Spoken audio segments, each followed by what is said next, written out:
Hi, welcome. Enjoy the content. Subscribe and turn on notifications. Owen Scott believed he understood the architecture of his life with absolute clarity. It was a structure built on a foundation of solid, quantifiable achievements. 13 years of marriage to Chloe. 10-year-old twin boys. Leo and Sam. A meticulously restored colonial in Chestnut Hill, one of Boston's most enduringly traditional neighborhoods. The components were all there, arranged in a composition of success he could admire from his leather chair on the 32nd floor. His life, he felt, was much the same as the river below. Calm. Steady. At 41, Owen was an investment strategist. He dealt in numbers, patterns, and predictable outcomes.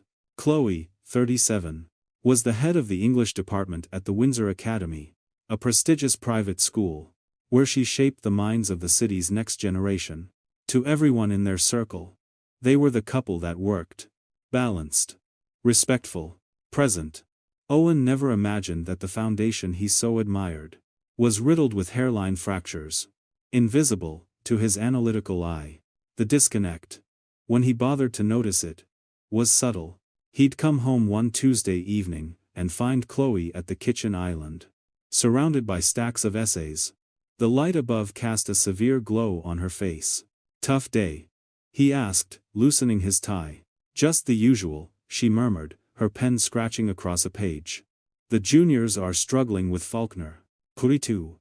He leaned against the counter, wanting to share an anecdote. But he saw the wall around her, the invisible barrier of her focus. He remembered a time when his arrival would have been the main event of her evening. Now, it felt like an interruption. He told himself it was stress. It was her dedication. It was anything but apathy. The invitation arrived in early March. The wedding of his colleague, Mark Peterson. The ceremony was set for the Astor Hotel. He watched Chloe when he told her. A spark ignited in her eyes. A brightness that had been absent for months. "The Astor," she said, her voice animated. "We'll have to get a sitter, we could make a real night of it." Her enthusiasm felt almost brittle to him. Too sharp. He mistook it for a shared desire to reconnect. He chose to believe in the illusion, because the alternative was unthinkable. On the day of the wedding, a crisp May afternoon, Owen slipped into his favorite navy suit. He watched Chloe in the bathroom. She had chosen a sapphire blue dress that clung to her frame, and brought out the deep gray of her eyes. Her blonde hair was swept up, leaving the graceful curve of her neck exposed. She looked breathtaking. He stepped behind her and pressed a soft kiss to her bare shoulder, unaware it would be one of the last tender gestures of the marriage he thought he knew. The ceremony at the Astor was flawless. Owen sat with Chloe in the third row. Her hand rested in his, but he sensed her distraction. Her gaze drifted, scanning the room. He squeezed her hand gently. She squeezed back, but her eyes were already moving again. "She's just tired," he reasoned. It was during the cocktail hour that the first undeniable tremor shook his foundation. The event photographer, a man in his mid-30s with dark, swept-back hair. He moved through the crowd with a theatrical confidence. Owen overheard his name, Dominic Vance. The best in Boston. Owen was in a conversation about market volatility, when his eyes drifted across the room. And then he saw it. Chloe, standing near the champagne fountain. She was staring directly at Dominic. His own gaze was fixed on her. It wasn't a fleeting glance. Not the kind strangers exchange in a crowded room. It was something else. Charged. Intimate. A silent conversation that excluded everyone else. Owen blinked. And the moment was gone. Dominic was focusing on the bride's family. Chloe had turned away. Had he imagined it? During dinner, he tried to shake the unease. Everything seemed normal. Except, every time Dominic passed their table, Owen saw Chloe's eyes follow him. A subtle, almost imperceptible tracking. Once. Twice. The third time, her fork stilled over her plate. There was no denying it. When the music slowed, he suggested they get more wine. "I just need to use the restroom," she said, her voice light. "I'll be right back." 15 minutes passed. 20 minutes. He scanned the ballroom for the flash of a sapphire blue dress. Nothing. 25 minutes. The unease in his stomach curdled into something heavier.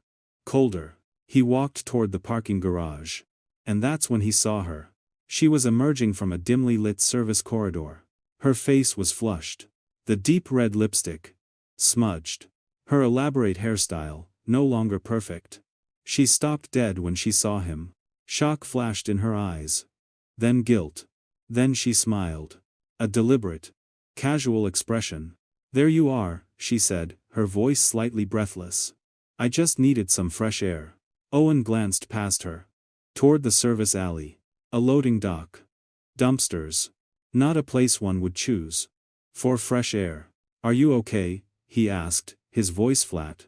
"Of course," she said, a little too quickly. "Why wouldn't I be?" He nodded slowly. But as they walked back, he risked one last glance over his shoulder. From the same dark service alley, Dominic Vance emerged. He was adjusting the strap of his camera. And Owen's stomach didn't just drop, it bottomed out. The drive back to Chestnut Hill was silent. A screaming void. He woke before the alarm the next morning. Chloe was sleeping soundly beside him. He watched her for long, silent minutes. Searching the familiar features for a sign of the stranger she had become. He saw nothing. On Monday, between client meetings, Owen took the first concrete step.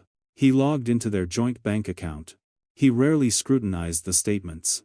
He trusted her. His heart began to pound a heavy, painful rhythm. He scrolled back. And there it was.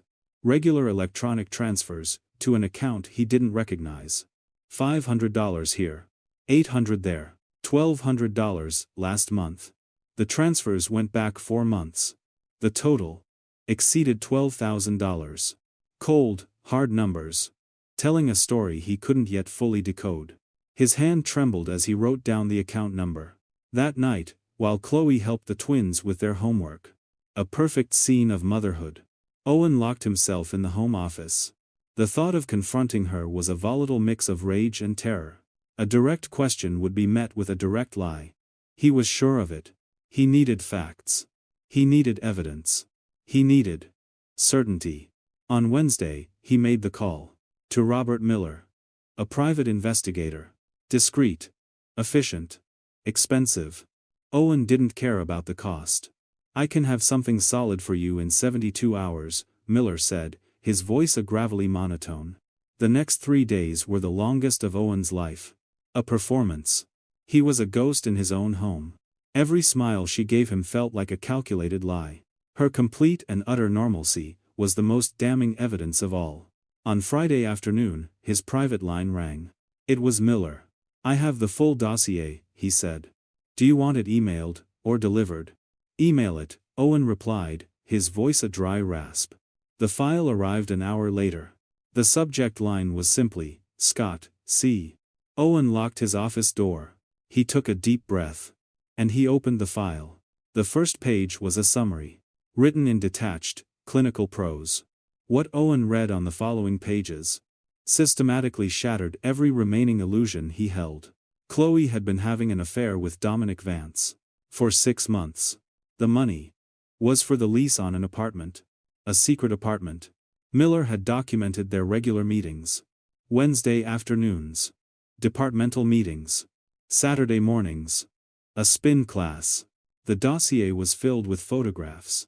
Each one, a time-stamped betrayal. Photos of them entering a sleek apartment building in the Seaport district. Photos of them laughing as they walked down the street. His hand on the small of her back. Photos of them leaving hours later, their expressions relaxed. Intimate. And then, there was more. At the end of the report. A detail included almost as an afterthought. Subject is married to Phoebe Vance. Mrs. Vance is currently expecting their first child. Due in approximately 4 weeks. 8 months pregnant. The words swam before Owen's eyes. He shut his laptop. A wave of nausea rose in his throat, hot and acidic. $12,000. 6 months of lies. A secret apartment. A pregnant wife, being deceived. His wife had been transformed into someone he didn't recognize. The pain came in waves. The betrayal. The premeditation. The theft. And finally, the sheer cruelty of it. He drove home on autopilot. He was greeted by a scene of perfect domesticity. A perfect family portrait. A lie. He sat through dinner. He responded in monosyllables. His mind working at full speed. He would not confront her here. Not in their home. He would not give her the chance to cry. To control the narrative. He wanted her to feel the full, crushing weight of her choices. And for that, he needed to expose it to the light. He needed a witness. On Saturday, Owen sat in his silent home office. His plan was no longer about revenge. It was about exposure. Total. Inescapable accountability.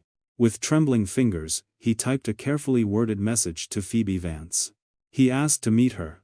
She agreed. On Tuesday, Owen met her. Her eyes showed the deep shadows of exhaustion. Her hands instinctively went to her swollen belly. The gesture pierced Owen's heart.